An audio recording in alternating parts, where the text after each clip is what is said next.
आप देख रहे हैं वाल्मीकि रामायण भाग 4 एपिसोड 2 ऋषियों से भेंट। विराध वध के बाद श्री राम, लक्ष्मण और सीता जी दक्षिण दिशा में आगे बढ़ते हुए शरभंग मुनि के आश्रम पहुंचे।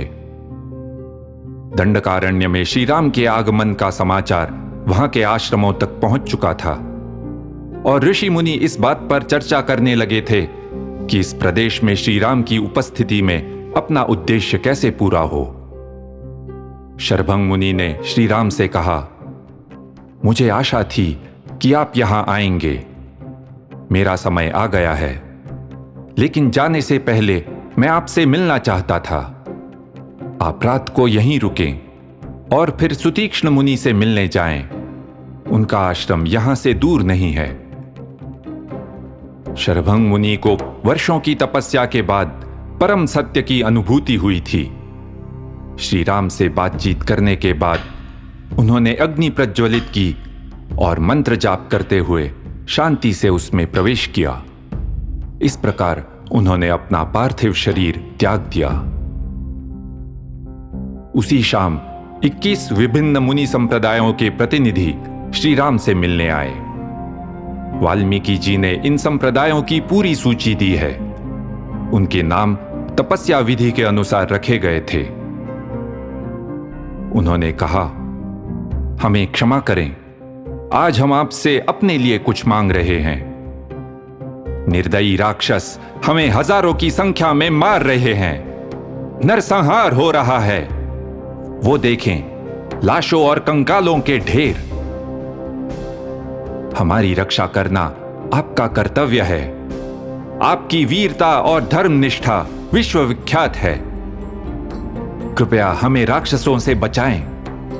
ऐसा कोई और नहीं है जिसकी शरण में हम जा सकें। श्री राम ने उत्तर दिया, नैवमर्हथ माम वक्तुम आज्ञाप्योहम तपस्विनाम। आपको मुझसे इस तरह प्रार्थना करने की आवश्यकता नहीं है। मैं तो तपस्वियों का आज्ञा पालक हूं। श्री राम राक्षसों द्वारा किए जा रहे संहार की व्यापकता समझ गए। इसके बारे में उन्होंने चित्रकूट में कुलपति से, फिर अत्रि मुनि से और अब इस प्रतिनिधि मंडल से सुना था। और जब विराध ने उन पर आक्रमण किया तब स्वयं भी इसे अनुभव किया था। निश्चित रूप से राक्षसों का अत्याचार सारी हदें पार कर चुका था और अब उन्हें ही इसे समाप्त करना था। श्री राम ने कहा, लगता है न केवल महाराज दशरथ के वचन को निभाने के लिए बल्कि राक्षसों के उपद्रव को मिटाने के लिए भी मैं दंडकारण्य आया हूं। तपस्विनाम रणे शत्रून हन्तुमिच्छामि राक्षसान् पश्यन्तु वीर्यमृषयः सभ्रातुर्मे तपोधनाः। हे मुनिगण, आपसे शत्रुता रखने वाले इन राक्षसों को युद्ध भूमि में मैं मारना चाहता हूं। आप मेरी और मेरे भाई की वीरता के साक्षी बनेंगे। दूसरे दिन तीनों सुतीक्ष्ण मुनि के आश्रम पहुंचे, जो जंगल में एकांत स्थान पर था। सुतीक्ष्ण मुनि ने उनका हार्दिक स्वागत किया और कहा, जब से आप चित्रकूट आए हैं, मैं आपके बारे में सुन रहा हूं और आपसे मिलने के लिए उत्सुक रहा हूं। आप जब तक चाहें इस आश्रम में आराम से रह सकते हैं। लेकिन श्री राम ने कहा कि वे केवल रात भर के लिए रुकेंगे। वे दंडकारण्य में सभी महान ऋषियों के दर्शन करना चाहते थे। प्रातःकाल सुतीक्ष्ण मुनि ने उन्हें आशीर्वाद देते हुए कहा, आपकी यात्रा सुखद हो। वन में आपको बहुत कुछ देखना है और कई ऋषि मुनियों से मिलना भी है। उनके दर्शन करके वापस यहीं आए। आगंतव्यम चते दृष्ट्वा पुनरेवाश्रमम प्रति। सीता जी ने श्री राम और लक्ष्मण को उनके अस्त्र शस्त्र धारण करने में सहायता की और तीनों अपने मार्ग पर आगे बढ़ गए। फिर चलते चलते सीता जी ने श्री राम से एक चिंता व्यक्त की। मेरे विचार में सामान्यतः लोगों में 3 दोष पाए जाते हैं। पहला है सत्य के मार्ग से भटक जाना। निस्संदेह आपने ऐसा कभी न किया है, न करेंगे। दूसरा है परस्त्री के प्रति मोह। मुझे पूरा विश्वास है कि आपसे तो ऐसा कभी नहीं होगा। आपके मन में तो उसका विचार भी नहीं आ सकता। तीसरा है शत्रुता न होने पर भी हिंसा का सहारा लेना। क्या आप स्वयं को इसका दोषी पाते हैं?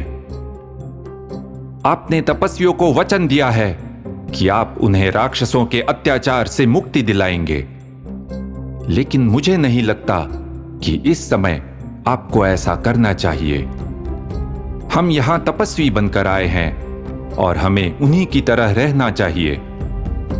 जब तक राक्षस हमारे प्रति शत्रुता नहीं दिखाते, हमें उनके विरुद्ध नहीं जाना चाहिए। अयोध्या वापस जाने के बाद आप दंडकारण्य के तपस्वियों की रक्षा कर सकते हैं। सन्यासियों द्वारा शस्त्र न धारण करने का एक कारण है। शस्त्र धारण करने मात्र से उसका मानसिक प्रभाव पड़ता है। आवश्यक न होने पर भी उसका उपयोग करने की प्रवृत्ति बन जाती है। सीता जी जानती थीं कि उन्हें विराध जैसे राक्षसों का सामना तो करना ही होगा, लेकिन क्या सभी राक्षसों से शत्रुता रखना उचित था? एक ओर क्षात्र धर्म था, तपस्वियों की रक्षा करना, तो दूसरी ओर वन जीवन का देश धर्म। मैं आपको यह नहीं बता सकती कि आपको क्या करना चाहिए। वैसे धर्म के बारे में भला कौन आपका मार्गदर्शन कर सकता है? आप स्वयं उसे अच्छी तरह जानते हैं। विचार्य बुद्ध्या तु सहानुजेन यद्रोचते तत्कुरु मा चिरेण। कृपया लक्ष्मण से बात करें और उचित निर्णय लें। श्री राम ने कहा, हितमुक्तम त्वया देवी स्निग्धया सदृशम वचः। देवी, तुम्हारा मेरे ऊपर स्नेह है, इसलिए तुमने मेरे हित की बात कही है, परंतु तुम तो जानती हो और पहले भी कह चुकी हो कि क्षत्रिय इसलिए शस्त्र धारण करता है कि किसी पर अत्याचार न हो। वो एक रक्षक है। हमने तपस्वियों के प्रति राक्षसों का व्यवहार देखा है। ये महान पुरुष इन नरभक्षियों के भोजन मात्र बन गए हैं। उन्होंने मुझसे सहायता मांगी है, मुझे उनकी रक्षा करनी चाहिए। यह लज्जा की बात है कि उन्हें अनुरोध करना पड़ा। उनके पूछे बिना ही मुझे उनका बचाव करना चाहिए। वाल्मीकि जी ने अरण्यकांड के 9वें और 10वें सर्ग में सीता जी और श्री राम की चर्चा का विस्तार से वर्णन किया है। इस संभाषण से स्पष्ट होता है कि राक्षसों के साथ उनका संघर्ष अत्याचार के विरुद्ध एक लड़ाई थी, हिंसा और उत्पीड़न को समाप्त करने की लड़ाई। यह संवाद श्री राम और सीता जी के परस्पर सहयोग और प्रेमपूर्ण संबंध को भी दर्शाता है। खुले मन से विचार व्यक्त करना और प्रश्न पूछना। आपको याद होगा, भाग 2 में सीता जी के वन में आने के विषय पर दोनों में सहमति नहीं थी। उस समय श्री राम ने सीता जी की बात मान ली। इस बार श्री राम की बात मानी गई।